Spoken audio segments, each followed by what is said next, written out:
The ongoing COVID crisis has thrown the global energy sector into undeniable turmoil.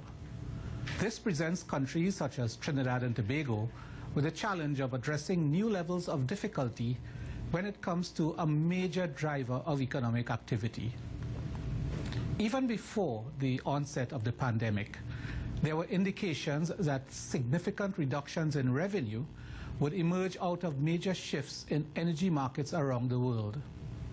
The finance minister recently estimated that resulting revenue shortfalls can be in the order of up to $5 billion at the end of the current financial year. Now, with COVID-19, the outlook remains even less impressive. There has been a dampening of demand because of reduced industrial and economic activity, and this has led to lower prices and reduced production. In a sense, these developments could not have come at a worse time for Trinidad and Tobago, but economic activity must still go on.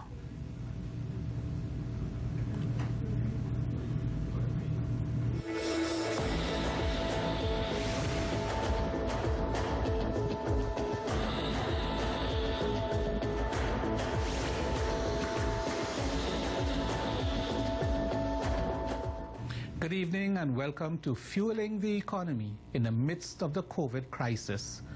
I am Wesley Gibbings on TTT. You can also follow us live on Talk City 91.1 FM and on TTT Live online on Facebook. With me this evening to discuss such a scenario are Minister of Energy and Energy Industries, Senator Franklin Khan, and President of the National Gas Company, Mark Loquan. Welcome to the program, gentlemen. Welcome and thank you very much, and good evening to Trinidad and Tobago. Minister Khan, paint a picture of the current global reality and see if you can provide us with a link to what's happening in Trinidad and Tobago when it comes to the energy sector. Well, it doesn't paint a rosy picture, I want to be honest. And even before the coronavirus, we were starting to see depressed prices, both in terms of natural gas and oil. In terms of natural gas, production was starting to ramp up, and there was a market shift where, in the past, you were having very high prices in the Asian market. That seems to have been normalizing in terms of Europe, Asia, and North America. Production is going up significantly. There's new capacity now in Australia. The Qataris are ramping up. The Russians are ramping up. And so generally speaking, LNG prices have been fairly soft. Added to which everybody is aware of the shale situation in the United States. America is now a net importer of LNG. When we built our Train 4 plant, we were the largest exporter of LNG into the United States. So all that has changed the market conditions.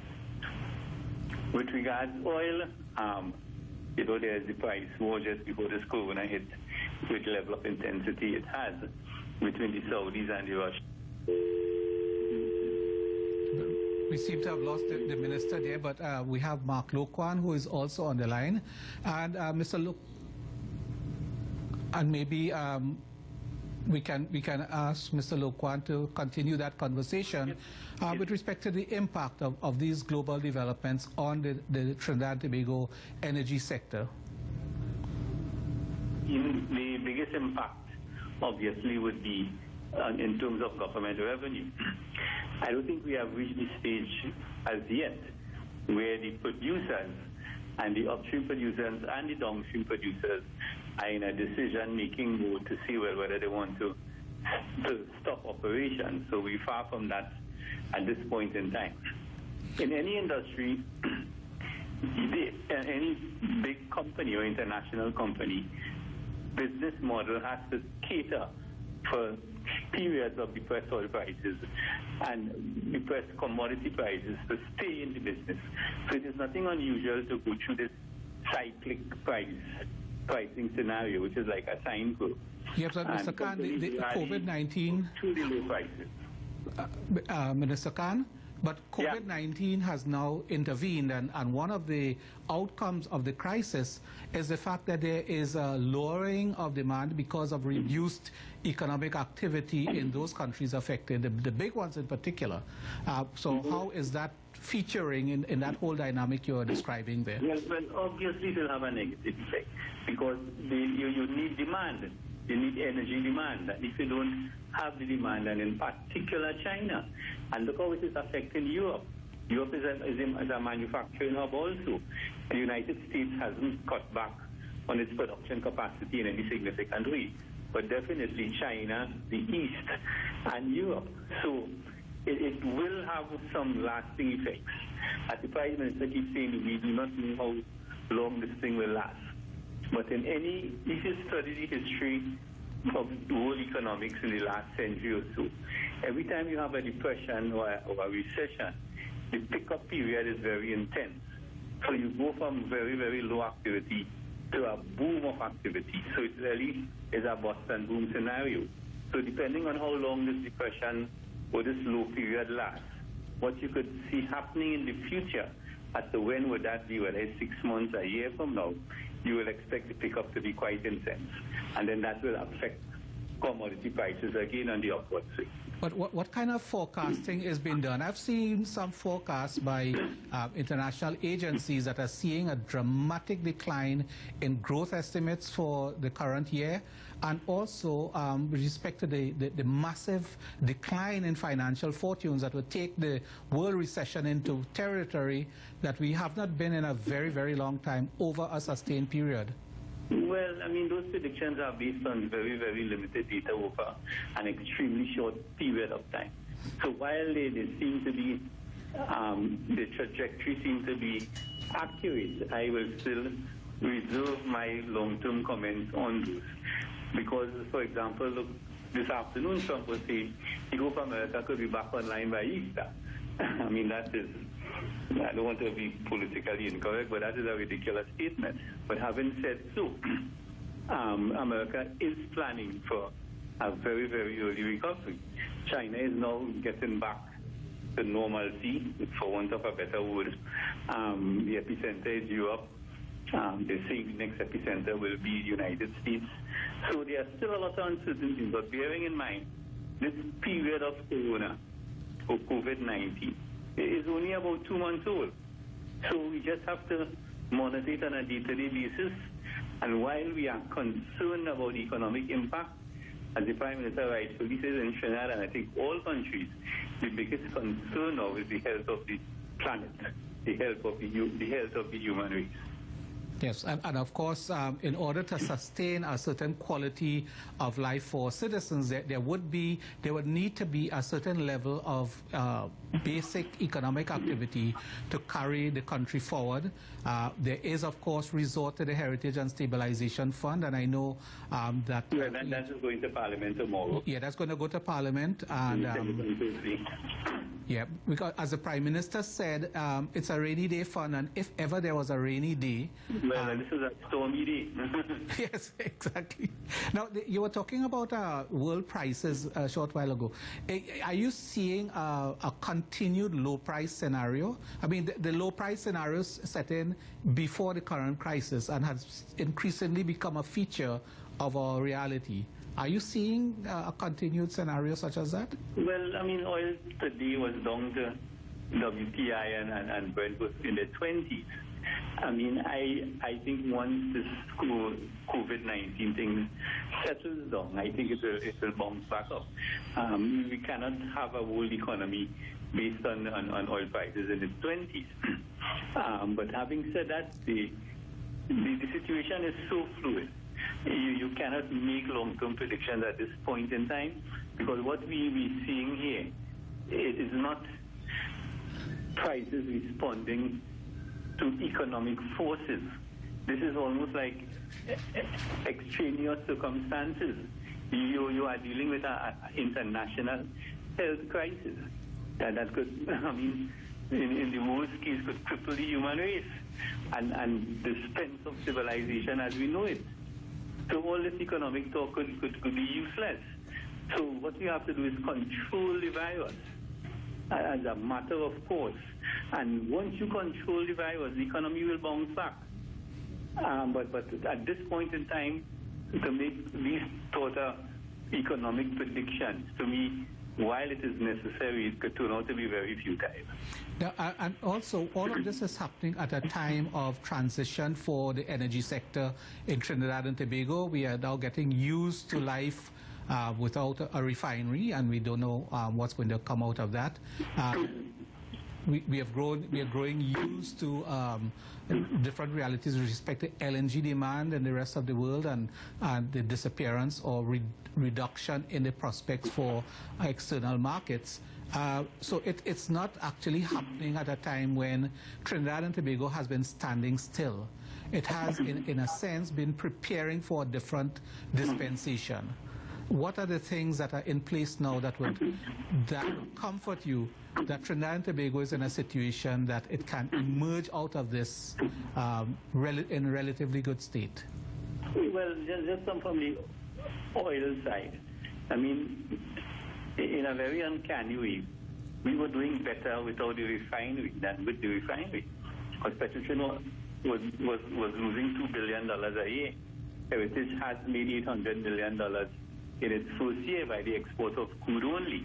Heritage was able to service in its entirety Petrotrin's loan with still a surplus of $800 million to declare as profits. So from a purely commercial point of view, the shutting down of the refinery for save and accept the social consequences to it, is a good commercial decision. Once we get the refinery operational again under a new business model with a new entity who will be taking all the commercial risk in terms of supply and demand and markets, I think the country will be in a better state of affairs. But does it make a difference? In the current, under current conditions, does it make a difference that we no longer have a functioning oil refinery? I mean, to the exchequer, it actually be in a better place. But certainty of supply and all those issues. And the economic activity in the south, obviously that has a negative effect. So what we are saying is that if the refinery becomes operational under patriotic, I mean, that will be very good for the economy. If patriotic, through their new business model, could generate a profit for themselves, they are a private company, I wish them well. And I hope they do. And then the economy will come back to boom, especially down in the Southland. Yes.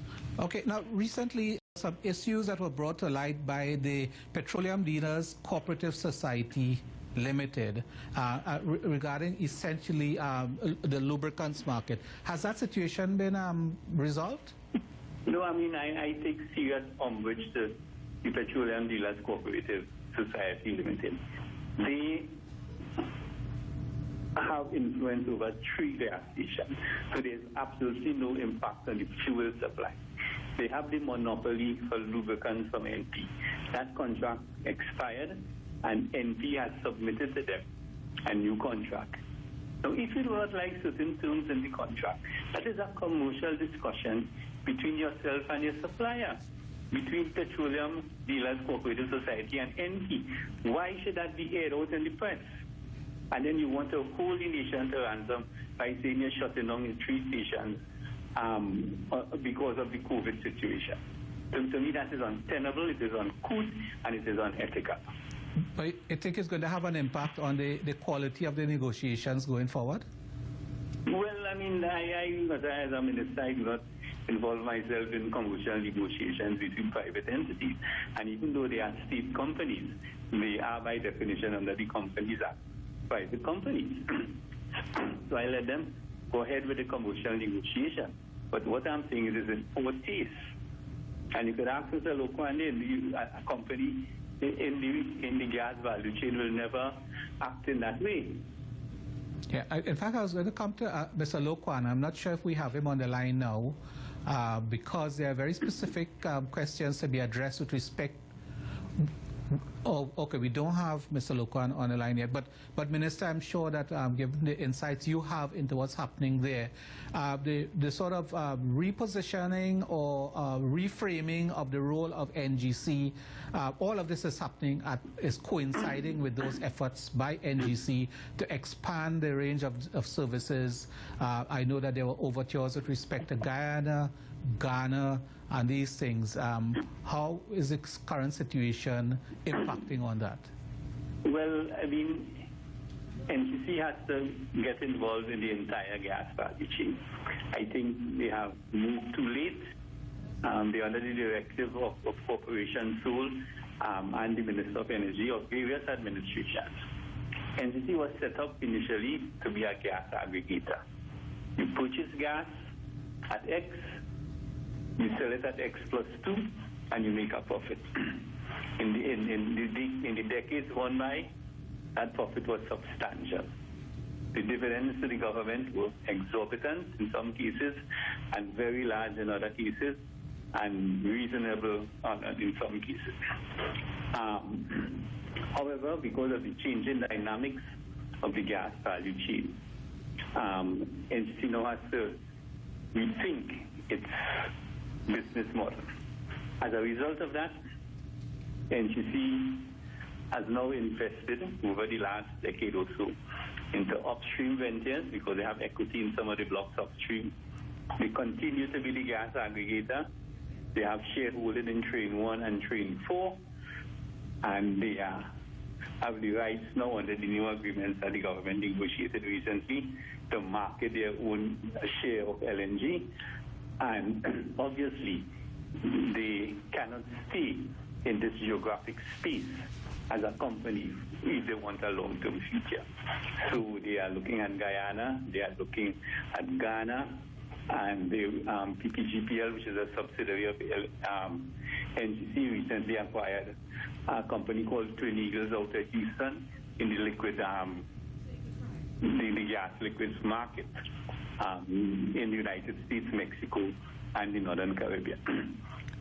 Okay, Minister Khan, we're going to attempt to reach Mr. Loquan now, but we're going to go to a break, and when we come back, we'll resume the discussion. Okay, take care. Thanks. Take care.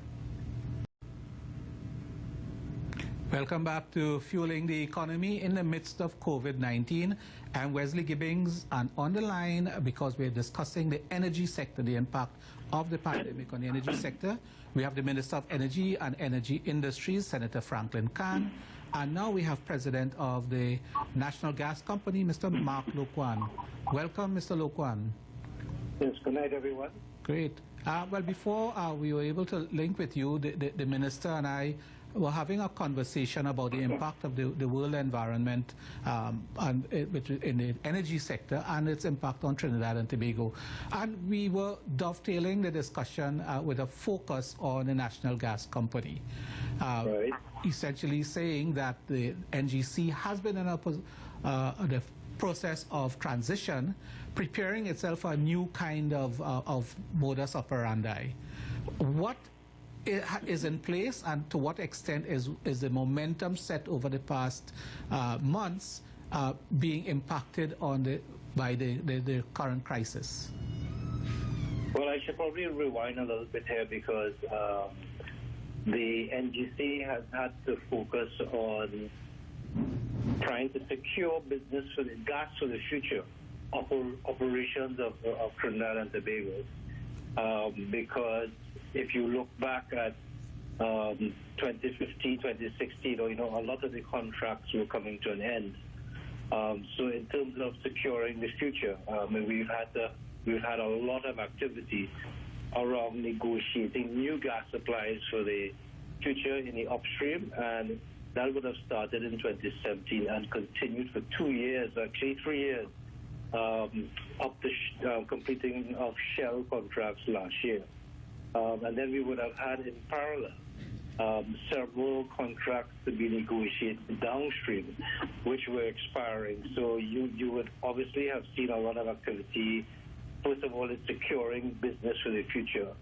And that's one element as compared to jumping in and starting to enter into growth equations and so on and trying to do all kinds of things. And that is a necessary step that we had to take, while, of course, the new contracts started to kick in from January 2019, and therefore the whole model of NGC in the industry could not just take on a pure aggregation role.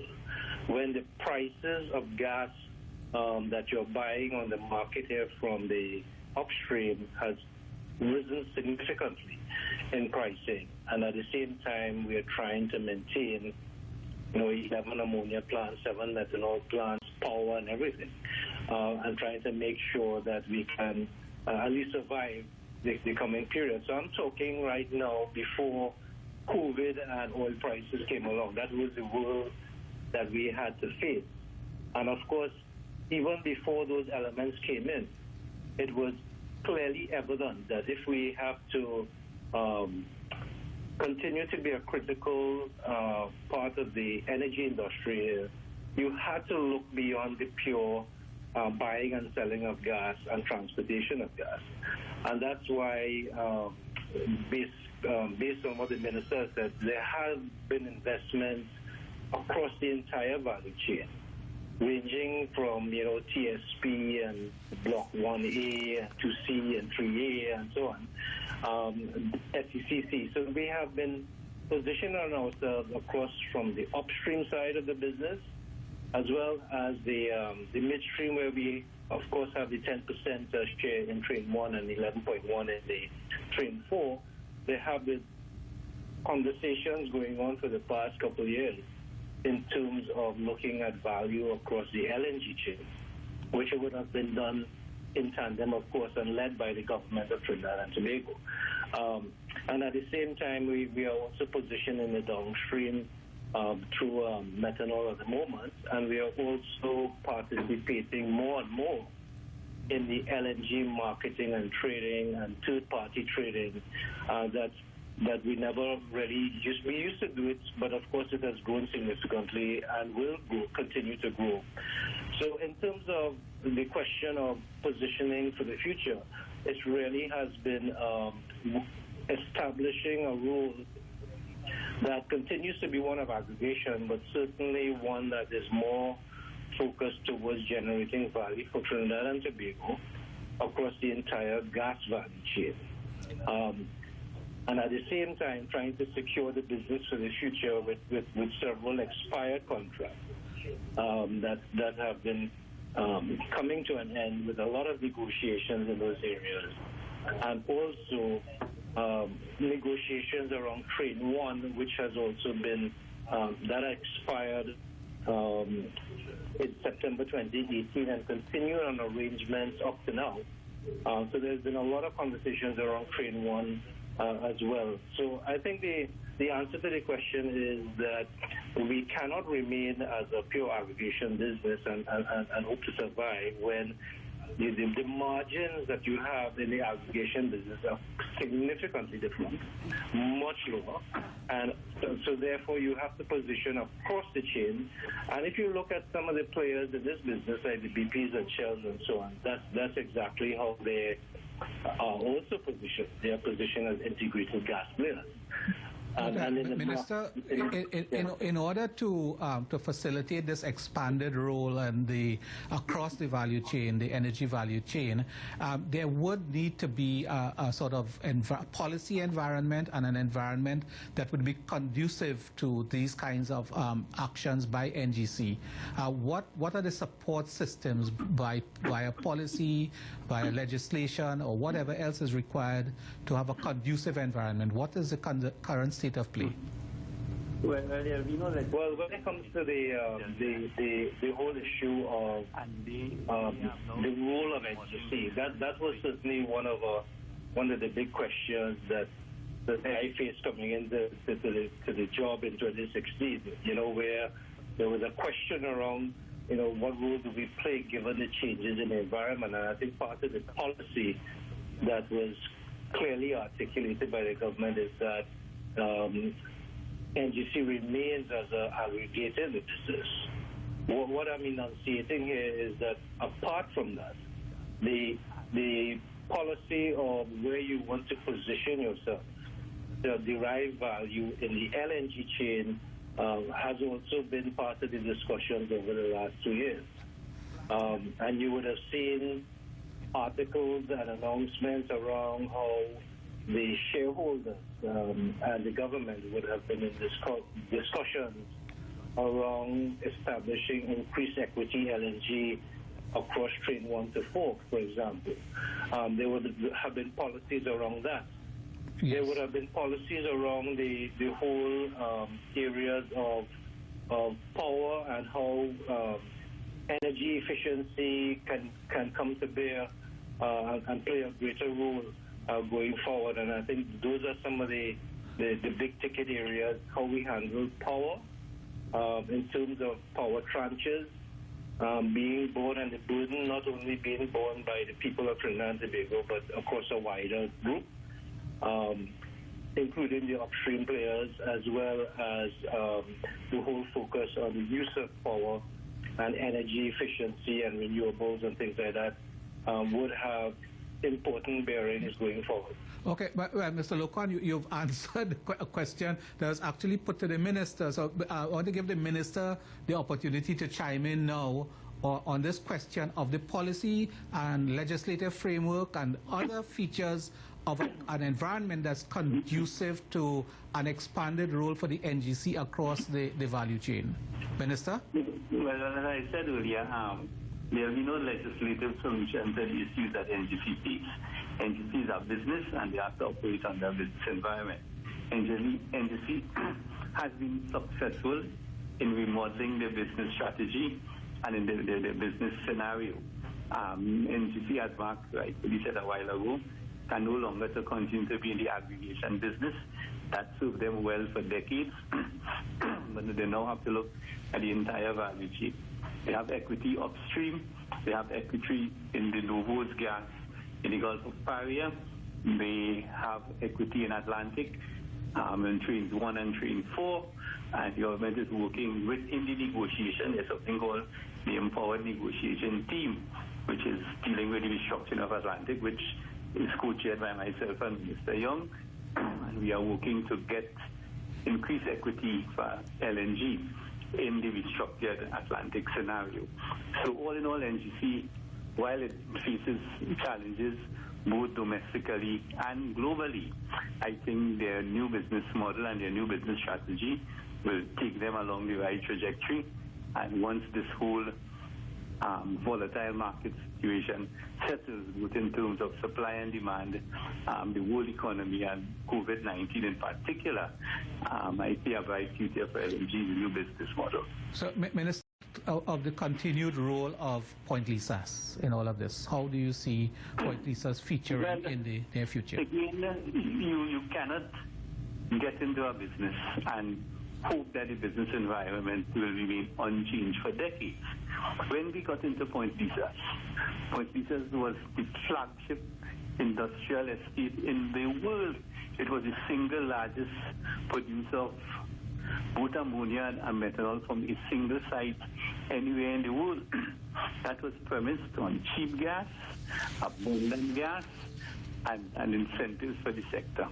Trinidad's claim to fame in the international energy market has been Point Lisas.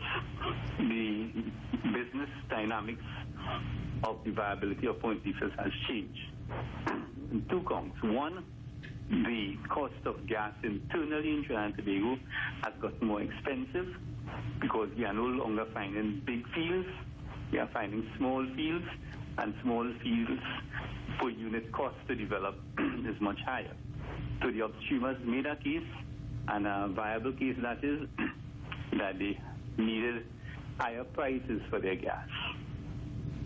Okay. By the same token, the downstreamers were saying, gas is available cheap in the United States. I can take my plant to the United States, so I cannot afford exorbitant prices for gas. And that's where it came, and virtually, that scenario virtually squeezed NGC out of the business and the gas value chain. So NGC now had to cut their margins as the gas aggregator to allow for the value chain to survive. And as I always keep saying, A chain is as strong as its weakest link.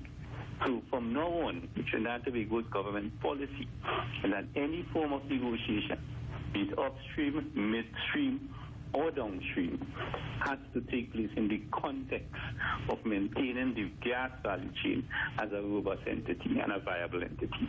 Because without downstream, there's no upstream. And without upstream, there's no downstream. And without upstream and downstream, there can't be any midstream. So everybody has to realize that their very survival depends on the survival of the other entity. And that's its fundamental business principle under which we have to operate now. Okay, Minister Khan and Mr. Loquan, will you stay on the line? We're going to be right back. The discussion is fueling the economy in the midst of COVID-19. We'll be right back. Welcome back to Fueling the Economy in the midst of COVID-19. I'm Wesley Gibbings on TTT, Talk City 91.1 FM, and on TTT Live online on Facebook. On the line with me this evening are Minister of Energy and Energy Industries, Senator Franklin Khan, and President of the National Gas Company, Mr. Mark Loquan. Mr. Loquan, we were talking about the role of NGC in the changing environment, and some of the demands and some of the developments in this sector relate to issues that for a very long time did not occupy the public imagination. Issues of the environment, for example, climate change, the carbon footprint of industries and so on. What is NGC's predisposition? What is NGC's outlook when it comes to those issues? With respect to the clean energy issues, yes. Just to verify. Yes, well, I think if you look at the challenges of energy going forward for the next couple of decades, it's not only about increased production and demand, it's really about also how do we continue to provide energy to the world, which is, of course, increasing in population, and also trying to struggle with climate change issues and convert coal to natural gas, for example, as you see in China with deliberate policies around environmental issues. How do you kind of approach this issue? And the fact is, the CO2 emissions in the Paris Agreement cannot be met unless you actually take some really serious and drastic measures to get stay closer to 1.5% compared to the 2% targets, because the fact is the CO2 emissions are increasing beyond that target since the Paris Agreement was made. NGC's position, I think we are fairly well positioned with its footprint in CNG, with its focus now on energy efficiency and renewables soon to come through our subsidiary National Energy. And the fact that we are in LNG, where we have already formed strategic partnerships with China, for example, which was one of the big demand areas. In fact, up to from the negotiations with the GOT team, as the minister referred, we actually got some cargoes from Train 1 and was actually commingling it with the Chinese partner that we have in Train 1 and supplying it, to the world. You see that so I think the LNG market is the fact that we're positioned in the LNG chain, CNG, reforestation, and positioning with sequestration studies with universities. I think we're all along the chain where I think we can, even as a group, as an NGC group, and not only as an NGC company, we can even forge even greater headway in these areas, not only locally, but certainly in the Caribbean region as well, where we see that a lot of the islands in the Caribbean region are very susceptible to climate change, as you know. They have already focused on renewables and clean energy initiatives. I think the time is right for Trinidad also to play an interesting role in the Caribbean region. And I know the government is also focused with some Caribbean energy policy there. So I think that should fit well. Yes, no, Minister, along those lines, one of the things observed during the course of this COVID-19 crisis is the fact that emissions have actually dropped considerably, and I think that part of that had to do with the disruptions in productive activity in China. And Trinidad and Tobago has been part of the international negotiations with respect to reducing carbon emissions. Are you seeing a way forward beyond, in the midst of COVID-19, there's perhaps very little space to engage countries internationally very aggressively on this. But are you seeing this moving forward in a different way post-COVID-19? Well, I mean, the decarbonization of the world has always been pre-COVID, post-COVID. It was immaterial of COVID. The issue is two things. I always make the point. I mean, the point is losing its validity as time passes. But Trinidad is one of the few countries in the world. I think there are only 5 countries in the world that generates all its power from natural gas. And even though natural gas is a fossil fuel, it is the cleanest of the fossil fuel. Because I always make the statement also that what is the sense of an electric car when you're generating the power from coal, as happens in a lot of power plants in China. But having said that, we have signed on to Paris, where we must have 10% of our power generation renewables by 2021. We have recently awarded a contract. We have to have the official ceremony for that, but this COVID situation overtook us with BP and Shell, a consortium, for a 150 megawatt solar plant in Point Lisas, and that will satisfy the 10% requirement by 2021. When we were in London 2 weeks ago with the Prime Minister, or 3 weeks, and time is flying so fast, the President of BP, Mr. Looney, made a very interesting remark, and it really shocked me. And he said, we have to stop comparing natural gas to coal, and we now have to focus on the decarbonization of natural gas, which means that technology will take us to hydrogen. And because hydrogen is the future of energy. There are now some initiatives to so do, but that's the technology of the future. The other thing is about carbon capture. The Ministry of Energy is working on a plan. I think it's going a little too slow. I think I'll have to accelerate it. But we have to capture the carbon emissions out of Point Lisas, run a pipeline into the oil fields of southwestern Trinidad, Forest Reserve, Faizabad, Point Fortin, and re-inject that carbon dioxide into the oil reservoirs for enhanced oil recovery. So we'll be doing two things here. We'll be getting more oil out of the ground, and we'll also be reducing our carbon footprint. And to me, that is the greatest piece of synergy that could come out of this carbon capture thing. And I think that there are some entities that are pushing at it. It is going a little too slow, and probably I'll be the first to admit, probably with not the gung-ho way in which the state should be embracing that. So I intend to embrace that with both arms as we come out of this period here and start to get some of those projects off the ground. Thank you, Minister Khan. Mr. Loquan, how much of all of the ministers spoken about is on the agenda for NGC, and how high up the totem pole is it in priorities? Yeah, I think we've already, we're still on topic of clean energy and not all the other things, right? Yes. Yeah, no, I think the topic of sequestration, carbon capture, I think we have had less involvement in those areas. I think we've been more involved in the reforestation and sequestration studies with the university. Through our national energy subsidiary, they are directly involved with the Ministry of Energy with the renewables project. So I think that is another area.